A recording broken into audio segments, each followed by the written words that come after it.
The substance cinema ఎట్లుంది? First of all అన్నం తినేటప్పుడు మాత్రం ఈ సినిమాని చూడకండి, తిండి పోదు. అండ్ ప్రస్తుతానికి ఇండియాలో ఏ ఓటీటీ ప్లాట్ఫామ్ లో కూడా ఈ మూవీ అవైలబుల్ గా లేదు. నేను విన్నాను, నేను ఉన్నాను అని చెప్పి వేదిక మీద నుంచి నేను మాటిస్తా ఉన్నాను. అండ్ నేను ఇంతవరకు ఇలాంటి సినిమా చూడలేదు. ఏం సినిమా బ్రో అసలు! కొన్ని సీన్స్ కి నీ చేతులు కాళ్ళు పిసుక్కుంటావు. అండ్ ఈ సినిమా చూస్తున్నప్పుడు నీ ఫేస్ లో ఇలాంటి ఎక్స్ప్రెషన్స్ వస్తాయి. సో అర్థం చేసుకో ఈ సినిమా ఏ రేంజ్ లో ఉంటుందో. Concept, makeup, editing, VFX, screen play, direction and అన్నింటికంటే డెమీ మూర్ గారి acting. So the substance cinema ఎట్లుందో మాట్లాడుకుందాం పదండి.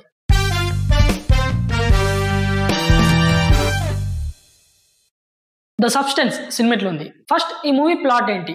ఎలిజబెత్ స్పార్కల్ అనే మోడల్ కి తన ఏజ్ పెరిగిపోవడం వల్ల తన 50th బర్త్డే రోజు తన బాస్ ఏరోబిక్స్ అనే షో నుంచి తనని తీసేస్తాడు. సో తన ఏజ్ పెరిగిపోవడం వల్ల తను మోడలింగ్ లో కంటిన్యూ చేయలేకపోతుంది. సో అదే టైంలో ఒక ల్యాబొరేటరీ తనకి ఒక ఇంజెక్షన్ ని సజెస్ట్ చేస్తాడు. ఇక ఆ ఇంజెక్షన్ తీసుకున్న తర్వాత ఏమైతుంది కథ అనేది మీరు సినిమా చూసి తెలుసుకోండి. ఇప్పుడు డైరెక్టర్ గురించి మాట్లాడుకుంటే అసలు డైరెక్టర్ మైండ్ లో ఏ లెవెల్ విజువల్స్ ఉంటే ఈ రేంజ్ అవుట్పుట్ వస్తుందో చెప్పండి. What a vision, what a thought. పిక్చర్లు అయిపోయారు మా టీం అంతా. కొన్ని విజువల్స్ ఎంత డిస్టర్బింగ్ గా ఉంటాయంటే సినిమా అయిపోయిన తర్వాత ఆ రోజు మొత్తం నువ్వు అదే మూడ్ లో ఉంటావు. నీ మైండ్ లో నుంచి పోదు ఈ సినిమా. నువ్వు ఆ రోజు మొత్తం అదే ట్రాన్స్ లో ఉంటావు. సో అంత ఇంపాక్ట్ చేస్తుంది ఈ సినిమా నేను. అండ్ నెక్స్ట్ యాక్టింగ్, డెమీ మూర్ అవ్వ తోడు బ్రో, ఏం యాక్టింగ్ చేసింది బ్రో. హాలీవుడ్ లోనే ద లెజెండ్ యాక్ట్రెస్ ఈమె.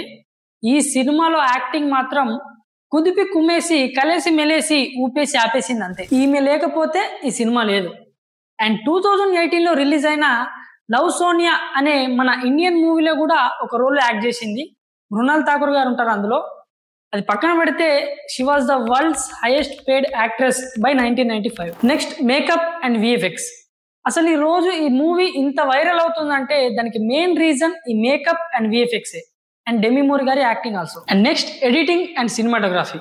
ఎడిటింగ్ ఎంత తోపు ఉంటుందంటే ఇప్పుడు ఒక సీన్ ఉంది, అది చూసేవాడికి క్లియర్గా అర్థం అవ్వాలంటే ల్యాగ్ అవుతుంది. బట్ చూసేవాడికి అర్థం అవ్వాలి అండ్ ల్యాగ్ అవ్వకూడదు, బోర్ కొట్టకూడదు. అంటే ఆ కట్స్ అలా ఉంటాయి. అంటే ఆ సీన్ రిపీట్ అవ్వదు మళ్ళీ. అంటే ఒకసారి వచ్చిన సీన్ ఇంకోసారి రిపీట్ అవ్వదు. అంటే స్పాయిలర్స్ లేకుండా ఎక్స్ప్లెయిన్ చేయడం కష్టం. ఎడిటింగ్ తోపు అంతే. అండ్ అది స్క్రీన్ ప్లే గొప్పతనం కూడా. అండ్ సినిమాటోగ్రఫీ కూడా నెక్స్ట్ లెవెల్ ఉంటుంది. అంటే ఈ సినిమా గురించి పొగడాలంటే చాలా పొగడచ్చు. సౌండ్ ఎఫెక్ట్స్ బాగుంటాయి, అన్ని బాగుంటాయి. అవన్నిటి గురించి చెప్పుకుంటూ పోతే ల్యాగ్ అవుతుంది. సో ఇక్కడికి ఆపేద్దాం. సో ఈ మూవీలో so much nudity, violence and disturbing scenes ఉంటాయి. ఫ్యామిలీతో చూసే సినిమా కాదు, 18+ మూవీ. అండ్ ఈ మూవీ ఇంగ్లీష్ లో ప్రైమ్ వీడియోలో ఉంది, బట్ ఇండియాలో అవైలబుల్ గా లేదు. రండి రండిరా. సో ఇలాంటి కుత్తర మూవీ సజెషన్స్ కోసం సినిమా ఎట్లుంది యూట్యూబ్ ఛానల్ ని సబ్స్క్రైబ్ చేసుకోండి గైస్.